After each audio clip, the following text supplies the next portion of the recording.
नमस्कार दोस्तों। आज का वीडियो उन लोगों के लिए है जो लोग राहु से कुछ ज़्यादा ही डरते हैं या राहु से बहुत ज़्यादा प्रभावित हैं, राहु से बहुत ज़्यादा पीड़ित हैं। ऐसे में उन्हें समझ में नहीं आता क्या करना चाहिए। आज का ये वीडियो है राहु को शांत करने के उपायों को लेकर। आप लोग कई बार लिखते हैं कमेंट बॉक्स में कि उपाय बताए जाएं, तो आज हम लाए हैं उपायों का पूरा पिटारा। पर जैसा कि आप सभी जानते हैं, एस्ट्रो पाठशाला का मकसद है ज्योतिष के तथ्यों को सामने रखना। 25 वर्षों के अनुभव के साथ 2026 में मैं आ रहा हूं आपको पूरा 1 साल का कोर्स सिखाने के लिए। जी हाँ, ज्योतिष सीखना है तो दिए गए लिंक पर तुरंत क्लिक करें और कॉल करें।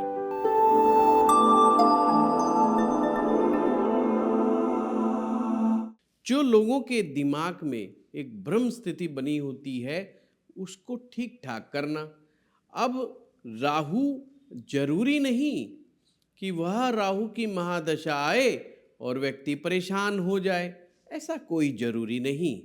राहु की दशा में तो लोग करोड़ों अरबों रुपए कमाते हैं या जीवन में बहुत ऊपर उठ जाते हैं।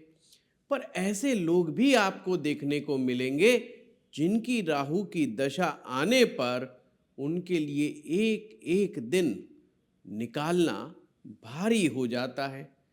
तो जो खराब राहु होता है, वो खराब राहु कैसा होता है, इस चीज को समझना होगा।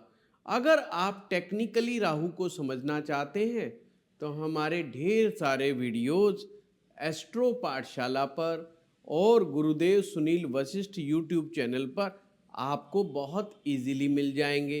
वहाँ पर राहु डालिएगा और राहु को समझ लीजिएगा कौन से भाव में राहु किस तरह का इफेक्ट देता है। पर आज मैं बात करूँगा बहुत आसान शब्दों में कि कैसे समझें कि आपका राहु अच्छा नहीं है। अब कारण कुछ भी हो ज्योतिष में, कि वो किसी भी कारण वो खराब भाव में बैठा है, खराब स्थिति में बैठा है, खराब कॉम्बिनेशन में बैठा है, कोई रीजन हो सकता है।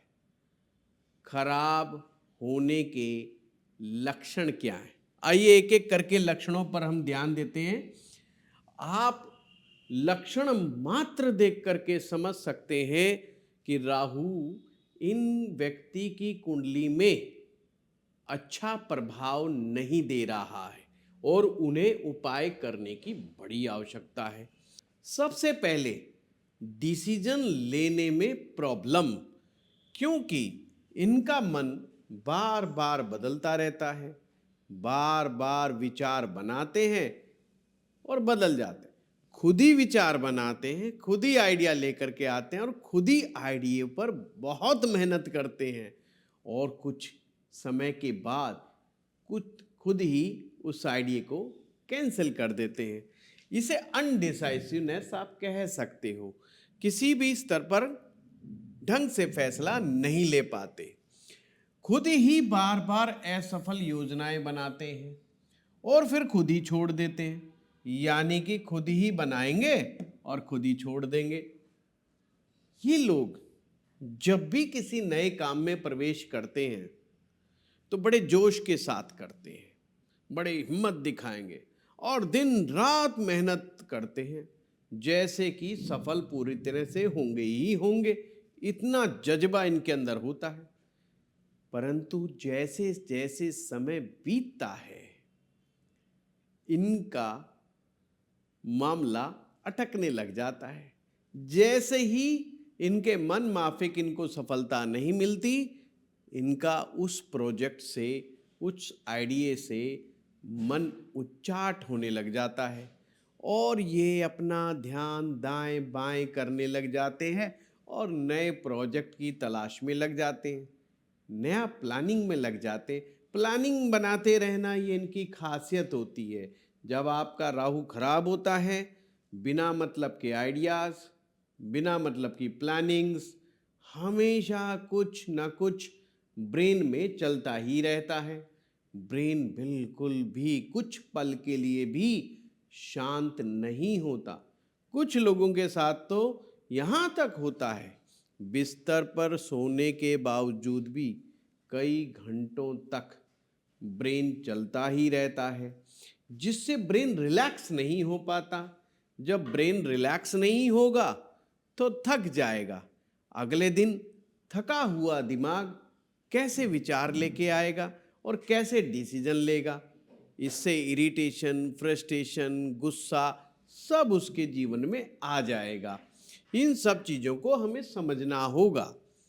किसी भी जीवन में असमंजस फील करते हैं, डायरेक्शन लेस फील करते हैं और हमेशा भ्रम की स्थिति, इल्यूजन में रहते हैं। अक्सर बिना मतलब की चिंता, बिना मतलब का फोबिया, कल्पनाओं में फंसे रहना, खुद ही इमेजिन करते हैं ये हो गया तो क्या होगा, वो हो गया तो क्या होगा, और खुद ही प्रश्न करते हैं, खुद ही उसका उत्तर देते हैं। कमाल की बात तो ये है, उत्तर भी अच्छा नहीं देते। उत्तर भी इनका नकारात्मक होता है। अगर मैं गाड़ी में जा रहा हूँ और गाड़ी में एक्सीडेंट हो गया तो क्या होगा? अब बताइए इसका क्या आंसर हो सकता है? तो वो मौज मस्ती वाली पिकनिक वाली बात तो होगी नहीं। तो अनायास कुछ भी विचार आते रहना, विचारों में उलझे रहना, ये भी राहु दोष की निशानी है। अच्छा, बुरे मित्र, बुरी सिचुएशन, बुरा स्थान शायद इन्हें कुछ अट्रैक्ट करता है। ऐसे मित्र जो लंपट टाइप के होते हैं, बुरी संगत वाले लोग, नशा करने वाले लोग, इनका संबंध बन जाता है। या ऐसे लोग जो कहते हैं हम रातों रात अमीर बनाने का आइडिया है हमारे पास, जो बहुत जल्दबाजी में अमीर बनना चाहते हैं, शोशेबाजी में लगे रहते हैं, दिखावे की प्रवृत्ति में लगे रहते हैं। और हाँ, शरीर पर टैटू बनवाना, यहाँ हाथ में इधर टैटू, इधर टैटू, गर्दन पे टैटू, जहाँ देखे शरीर में टैटू बनवा लेते हैं।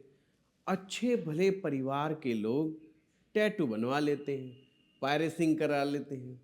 इससे राहु का प्रभाव और भी कई गुना बढ़ जाता है। तो ये भी ध्यान रखने वाली बात है। टैटू टूटू मत बनवाया करो शरीर के ऊपर। आप अच्छे सभ्य घर के व्यक्ति हैं तो अपना शरीर आपका बना है, ये सब आपको करने की जरूरत नहीं है। खैर चलो, गलत संगत में पड़ जाते हैं। अपनों को पराया, परायों को अपना समझना, ये पिकुलर पॉइंट है राहु का। यानी कि ये खास लक्षण होता है अपने मित्रों की, खास मित्रों की, खास प्रियजनों की, अपने माता पिता और भाई बहन की बात समझ में नहीं आती, बल्कि जो पराए हैं उन लोगों के प्रभाव में बहुत जल्दी आ जाते हैं। ऐसे में डिसीजन उल्टे सीधे, अचानक से बदनामी। अब बदनामी का मतलब ये थोड़ी अपने आप आ गई, कुछ ना कुछ गड़बड़ हो जाती है इनके द्वारा और फिर बाद में कहते हैं बदनामी हो गई। एक्चुअली में जब ये कुछ कर रहे होते हैं उस समय तो इन्हें आइडिया होता ही नहीं कि इसका परिणाम क्या होगा। बाद में समस्या खड़ी हो जाती है, गलत फहमियां हो जाती हैं, झूठे आरोप भी लग जाते हैं। हाँ, ये भी होता है, कभी कभी तो ये बेचारे बेकसूर होते हैं पर झूठे आरोप लग जाते हैं। फैंटेसी के वर्ल्ड में रहते हैं और फैंटेसी में रहते रहते कई बार इनके दिमाग में ऐसी ऐसी खुराफात आती है कि नाजायज संबंध स्थापित हो जाए या ऐसे अनैतिक संबंध स्थापित हो जाएं जिन्हें कानून, परिवार और समाज मान्यता नहीं देता है। ये भी राहु का ही करतूत है। धोखे के शिकार होने की प्रवृत्ति, राहु के बारे में कहा जाता है ऐसा आदमी राहु की दशा में विशेषकर धोखा दे भी सकता है और धोखा खा भी सकता है। ये एक तरफा नहीं है कि धोखा खाएगा ही खाएगा। धोखा देने की प्रवृत्ति, लालच ये राहु के समय में बढ़ सकता है। इस पर बड़ा कंट्रोल करना चाहिए, ये ग्रीडीनेस पैदा कर देता है। तो ये जब भी ऐसी कोई बात आए दिमाग में ईश्वर की शरण में जाना चाहिए। टेक्नोलॉजी, इलेक्ट्रॉनिक्स, वाहन आदि में अनावश्यक समस्याएं, इनके गैजेट्स, इनके मोबाइल फ़ोन, इनके लैपटॉप्स, इनके टैबलेट्स, इनमें भी खराबियां आने लग जाती हैं। राहु इन चीज़ों को खराब करवा देता है, जिससे उनको ठीक कराने के लिए खर्चा करना पड़ता है, और छोटी से छोटी समस्या भी इनको परेशान बहुत कर लेती है। हाँ, नए नए गैजेट्स के पीछे दौड़ना मन से या शरीर से दोनों ही चालू रहता है। अगर जेब में पैसा है तो नए से नया फ़ोन खरीदने के लिए ललायत हो जाते हैं, या कुछ भी जो मार्केट में नया गैजेट्स आ रहा है। और अगर जेब में पैसा नहीं है तो मानसिक रूप से ये उसको स्क्रॉल कर करके देखते रहेंगे। मन को करता है कि किसी तरह से खरीद लें। हमेशा ये फील करते हैं कि यार मुझे संघर्ष बहुत करना पड़ रहा है, जैसी प्लानिंग बनाई थी उस हिसाब से तो बात नहीं बन रही, और बाधाएं निरंतर इनके रास्ते में रोड़ा अटकाती रहती हैं, जिससे इनको लगता है कि संघर्ष बहुत ज़्यादा हो गया। ऐसे में ये लोग गैर जरूरी इच्छाएं, लालच में फंस जाते हैं। अनवांटेड डिजायर होना बहुत जरूरी है, जीवन को जीने के लिए अति आवश्यक है। But unwanted desire, unlimited desire, ये हमारे जीवन को केवल गर्त में ही डालने का काम करती हैं। तो राहु ऐसा ही काम कर देता है। तो ये पढ़ाई में भी, शिक्षा में भी, कई प्रकार के मामलों में आपको फोकस नहीं करने देता, कंसंट्रेशन नहीं करने देता। अक्सर छोटे बच्चों के जीवन में, खास करके जब युवा वर्ग हो, या 7वीं 8वीं 9वीं 10वीं 12वीं तक के बच्चे हों, या कॉलेज गोइंग बच्चे हों, इनके इस उम्र में ये राहु का प्रवेश कर जाना बहुत ही खराब है। राहु शिक्षा के लिए बहुत खतरनाक है। शिक्षा का में ध्यान डाइवर्ट कर देगा। शिक्षा के समय, एजुकेशन के टाइम में व्यक्ति के मन में ख्याल आएगा क्यों ना मुझे बिजनेस खड़ा करना चाहिए, और छोटा मोटा बिजनेस नहीं, 500 करोड़, 1000 करोड़, 10,000 करोड़, ऐसे ख्यालात आते हैं। शिक्षा में व्यवधान आने लग जाता है, और व्यवधान के पीछे एक और सबसे बड़ी वजह होती है, वो है सोशल मीडिया। ये खराब राहु वाले लोग सोशल मीडिया से बहुत ज़्यादा प्रभावित होते हैं, उसमें अपना बहुत सारा समय गंवाते हैं, अपना शरीर खराब कर बैठते हैं, और मानसिकता तो वैसे ही चली जाती है। सोशल मीडिया का उपयोग करना चाहिए, दुरुपयोग नहीं करना चाहिए। हम इमोशनली उनके साथ कनेक्ट होकर के खाली होने लग जाते हैं। हमारे को ऐसा एक दुनिया मिल जाती है सोशल मीडिया पर, जिसमें लाखों लोग होते हैं, पर रियल वर्ल्ड में हम किसी से कनेक्ट नहीं हो पाते। आगे आगे आने वाले समय में आपको जगह जगह इश्तिहार लगे मिलेंगे कि फ़ोन की आदत, सोशल मीडिया की आदत मात्र 45 दिन में छुड़वाएं। जैसे नशा छुड़वाने के जगह जगह बोर्ड लगे रहते हैं, ऐसे सोशल मीडिया से भी पिंड छुड़वाने के बोर्ड लगा करेंगे। जी हाँ, ये भी डिटॉक्स सेंटर इसके भी बनेंगे, आप देखते जाइए, क्योंकि लोग इस चीज़ में कुछ ज़्यादा उलझते जा रहे हैं। खैर, कुछ गेम्स होते हैं जो बड़े खतरनाक होते हैं। खराब राहु वाले लोग अक्सर इस गेम्स में घुस जाते हैं। लॉटरी, सट्टा, जुआ, ये बैटिंग, और ये क्या टीम 11 टाइप क्या बनाते रहते हैं, वो सब चीज़ें मुझे तो आइडिया भी नहीं है। लोग जब आते हैं बताते हैं तो पता चलता है। ये सब खराब राहु के लक्षण हैं, इनके चक्रों में ना पड़े तो ठीक है। राहु को अगर मैं एक लाइन में कहूँ तो ये आपको प्रैक्टिकलिटी से हटा देता है, ये आपको एक इमेजिनरी वर्ल्ड में ले जाता है। उस वर्ल्ड में आप बादशाह होते हैं, उसमें आप बेस्ट क्रिकेटर भी हैं, बेस्ट एक्टर भी हैं और बेस्ट अपने फील्ड के बेताज बादशाह भी हैं। आपके पास करोड़ों अरबों रुपए की गाड़ियां भी हैं, बड़े बड़े महल भी हैं, आप अपने उस इमेजिनरी वर्ल्ड में खुश भी हैं। बट उससे आपका प्रेजेंट खराब हो रहा है। प्रेजेंट में जो काम करना होता है, हमारा फोकस प्रेजेंट पे नहीं रहता, इमेजिनरी वर्ल्ड में चला जाता है। यही चीज़ युवाओं में बहुत घातक है। आने वाले समय में जो हमारी ये जो पीढ़ी चल रही है, अगर अभी से हम लोगों ने मिलकर के इस मामले पर सही कदम नहीं उठाया तो आने वाला भविष्य काफ़ी भयावह है, खास करके ये डिजिटल वाले पॉइंट को लेकर के। क्योंकि बच्चों का जो मानसिकता का लेवल होगा वो बड़ा गड़बड़ाया होगा। बहुत जल्दी गुस्सा आ जाना, इम्पेशंस, जरा सी भी सहन शक्ति नहीं, suicidal tendencies, separative attitude, loneliness, एकाकीपन, ये सब युवाओं में ये इस राहु की ही देन है। इस राहु से बच्चों को बचाना बहुत ज़रूरी है। अगर आप भी देख रहे हैं कि आपके बच्चे नॉर्मल बिहेव में नहीं कर रहे हैं और नॉर्मल बिहेव चाहते हैं, तो पहले आप खुद सुधरिए। पहले आप खुद सुधरेंगे तो बच्चे आपको देख करके सुधरेंगे।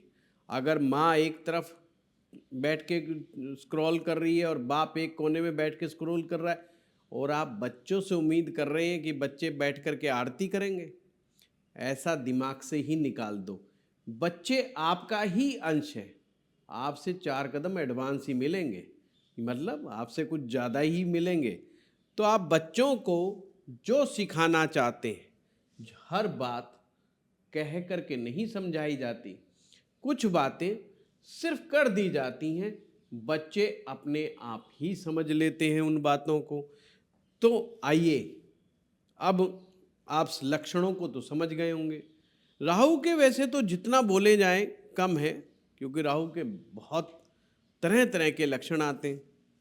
भूत प्रेत दिखाई देना कि मेरे पीछे भूत लग गया, हेलोजिनेशंस होना, हिस्टीरिया की प्रॉब्लम महिलाओं में हो जाना और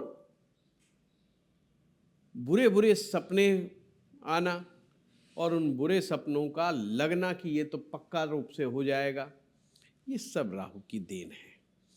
या हमारी दिलचस्पी बम बनाने में, जहर के मामले में जानकारी जुटाने, यानी जो विध्वंसक चीज़ें हैं उनकी जानकारी जुटाने की क्यूरियोसिटी बहुत ज़्यादा होने लग जाती है। तो ये चीज़ खतरनाक है। हमारा जीवन में सृजनात्मक शक्ति होनी चाहिए। हमारा जीवन सृजन के लिए बना है। इस संसार का विकास सृजनता के कारण ही हो पा रहा है। और अगर हर व्यक्ति अलग तरीके से सोचेगा तो बात नहीं बनेगी। आपका जीवन पॉजिटिव, सृजनात्मक होना चाहिए। आइए अब हम डिस्कस करते हैं कुछ उपायों की तरफ। छोटे छोटे उपाय बताऊंगा। छोटे छोटे उपायों को अपना करके भी आप लाभ उठा सकते हो। अगर आप अपने घर में ये लक्षण 4 या 5 लक्षण भी पाते हैं तो सावधान हो जाइए, मामला खतरनाक है और डरने की जरूरत नहीं है। सारा परिवार एक ही समय एक साथ बैठ करके खाना खाए। अब परिवार बड़े तो बचे ही नहीं, 3 या 4 लोग परिवार में होते हैं, मैक्सिमम 5 लोग हो जाते हैं, 6 हो जाते हैं, हद है। अब ये लोग अगर एक साथ बैठ करके खाना खाएं और अगर हो सके रसोई में खाना खाएं, अगर रसोई बड़ी नहीं है तो 1 बाय 1 भी रसोई में बैठकर खाना खाना। रसोई में बैठ करके खाना खाने से राहु अपनी शरारतें नहीं दिखा पाता। ये लाल किताब का उपाय, कितना अच्छा उपाय, बताओ, कुछ नहीं करना, सिर्फ अपने घर की रसोई में बैठ के खाना खाना शुरू करना है। किसी जमाने में ये ही परंपरा थी हमारे देश में, और मात्र 20-25 वर्ष पहले ही माँ चूल्हे पे रोटियां बनाती थी, बेटा, पति, बहन, सब परिवार के लोग बैठते थे और चूल्हे से रोटियां निकलती थी और उन्हें दी जाती थी। चूल्हे के आसपास बैठ के ही खाना खाया जाता था। कितना बढ़िया वातावरण था, क्या अलग ही समय था एक। चलो, अब भी घर में बैठ के रसोई में 1 बाय 1 खा सकते हैं, प्यार बढ़ता है, बातचीत होती है, क्या बनाया है, क्या खा रहे हैं, सब एक दूसरे से कनेक्ट होते हैं। आज ये स्विगी के ज़माने में, जोमेटो के ज़माने में, मिनट के अंदर जो है वो करके जंक फूड और वो पता नहीं क्या क्या मंगवा लेते हैं, 2 मिनट में आ जाता है। उससे फिर फैटी लीवर, शुगर, थायराइड, पता नहीं क्या क्या अनाप शनाप चीज़ें हो रही हैं, और मानसिकता का तो बुरा हाल है। खैर चलो, हम विषय से अलग चले गए हैं। कुल मिला करके रसोई में बैठकर खाना खाना उचित है। दूसरा, काले तिल का दान। काले तिल, एक सफ़ेद तिल होते हैं, काले तिल होते हैं। काले तिल का उपयोग वैसे तो पितृ कार्यों में भी होता है, पर राहु की दशा में भी आप काले तिलों को काले कपड़े में लेकर के शनिवार के दिन या बुधवार के दिन इसका दान करना। पर दान जब करते हैं तो विधि विधान से करना और लंबे समय तक कीजिएगा। 1 बार या 2 बार करने से रिजल्ट्स नहीं आता, लंबे समय तक करेंगे तो परिणाम आएंगे। रोज सुबह चंदन का तिलक, सफेद चंदन का तिलक, सफेद चंदन का तिलक, वैसे जो चंदन की लकड़ी होती है, अगर उसे धारण कर लिया जाए तो भी राहु का दोष के लिए अच्छी मानी जाती है, हैं? राहु चंदन माथे पे लगाएं या तिलक के रूप में लगाएं, उत्तम होता है। मस्तिष्क को शांति देता है, शीतलता देता है। अगर ये चंदन वाली बात नहीं हो पाए, क्योंकि चंदन में नकलीपना बहुत है, केसर, केसर लगा सकते। और केसर भी ना मिले तो कोई बात नहीं, आपके घर में रसोई में हल्दी तो है ही, आप हल्दी लगाइए माथे पर, बस हो गया काम।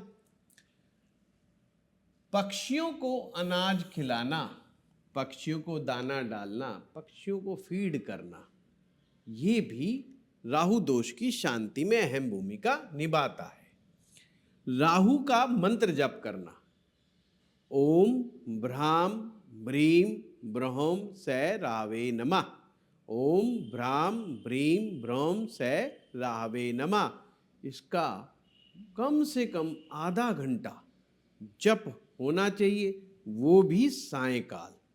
ध्यान रहे, अगर आपको साधना का अनुभव नहीं है, पाठ पूजा करनी नहीं आती है, तो फिर आप इसे ना करें।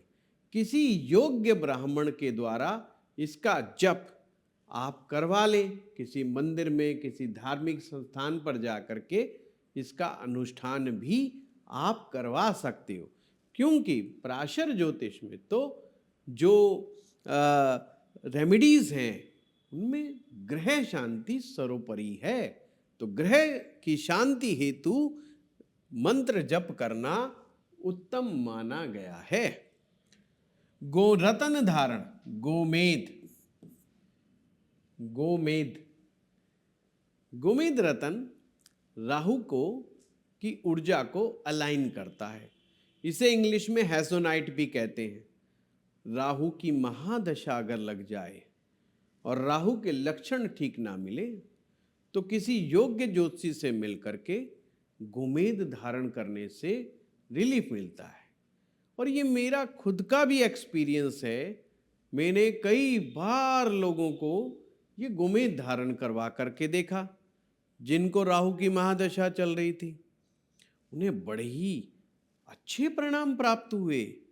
हाँ, जिनका मन भटकता है, बहुत ज़्यादा बुद्धि में confusion, illusion, stress, unwanted thoughts, unwanted plannings, unwanted fears, गोमेद पहनाते के साथ ही 30 से 40% तक परिणाम देखने को मिले हैं। ये मैं अनुभव से बता रहा हूँ आप लोगों को। काल भैरव की पूजा। बहुत सारे लोग कहते हैं जी किस देवता की पूजा करें। देखिए, राहु की दशा हो, दो ही चीजें बहुत अच्छे से काम करती हैं। पहली है मां भगवती की पूजा करना, यानी कि मां दुर्गा। मां दुर्गा, दुर्गा दुर्गति नाशनी नमः है। दुर्गा जी की पूजना करने से राहु शांत होता है।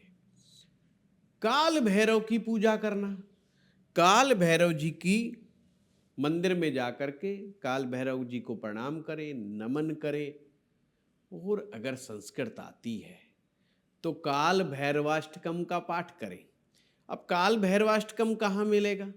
काल भैरवाष्टकम के लिए कहीं इधर उधर भटकने की आवश्यकता नहीं। हमारा नया चैनल है पराविद्या फाउंडेशन, पराविद्या फाउंडेशन, उसे सब्सक्राइब कर लीजिए और वहाँ पर ही काल भैरवाष्टकम हमारे ब्राह्मणों के द्वारा गाया हुआ मिल जाएगा। वहाँ से देखिए कि क्या होता है। बड़ा मज़ेदार है और छोटा है, बड़ा नहीं है, बहुत आसान है।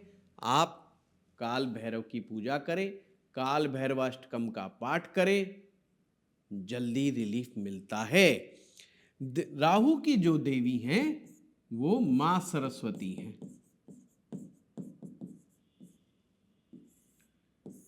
जो विद्यार्थी हैं, किसी भी तरह का कोर्स कर रहे हैं, पढ़ाई कर रहे हैं, डिप्लोमा कर रहे हैं, डिग्री कर रहे हैं, पढ़ाई में मन उचट रहा है, तो आपको मां सरस्वती की पूजा अर्चना करनी चाहिए।